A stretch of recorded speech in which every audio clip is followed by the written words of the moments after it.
Flying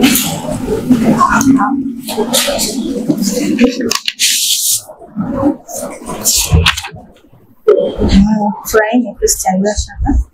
Karibu kwenye kampuni yetu ya Kaonga Software Company Limited. Hongera kwa kufanikiwa kujiunga kwenye kampuni yetu. Kwenye kitengo chako cha masoko utakuwa na vitengo vitatu. Kitengo cha kwanza utakuwa unatakiwa ujue kiasi gani tunaweza kupenetrate na masoko mengine ya soft drink.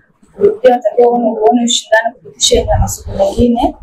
Pia unatakiwa uweze kujua jinsi gani tukadevelop kampuni yetu katika viwango vya juu. Mimi bwana uliza kuhusiana na bima. Kwenye kampuni yetu pia tuna utaratibu kila mfanyakazi anapoanza kuomba kazi, akishafanikiwa kuingia kwenye kampuni yetu tuna uwezo wa kumsajililia bima. Anakuwa na bima yake ya afya. Muda wa kuingia kazini utakuwa na ripoti saa 2 kamili asubuhi mpaka saa 11:30 jioni.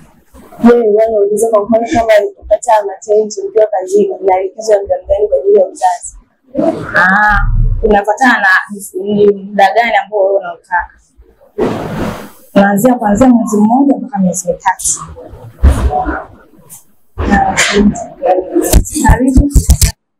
Nilituma maombi kwa ajili ya nafasi ya usekretari, nikaambiwa nirudi siku hii kwa ajili ya kupata majibu.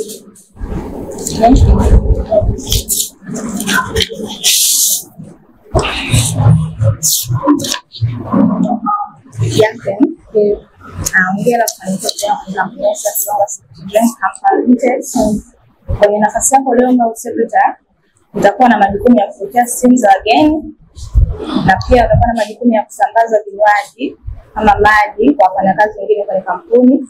Ndio utakuwa na ratibu vikao vya kampuni, muda gani na ni saa ngapi utakuwa turipoti vikao. Ni vipi kuhusu mshahara? Mshahara mwisho wa mwezi unapata mshahara tarehe 31. Na kuhusu pesa za nauli ama chakula, hizo gharama zinagharamikiwa na kampuni au ni mimi binafsi? Kampuni yetu saa 4 kamili kuna breakfast ambayo inakuwa na kampuni pia lunch ni saa 7:30. Na pia kwenye kampuni yetu tuna magari ya usafiri ambayo yako tayari kila siku asubuhi anakuja kukufuata na jioni pia warudisho. Na muda wa kuripoti na kuondoka kazini? Nakuwa na ripoti kazini saa 1:30 sababu ni sekta mbili ratibu watu wanapita kutoka kazini anapewa sign. Na pia muda kuondoka ni saa 12 kamili. Sawa.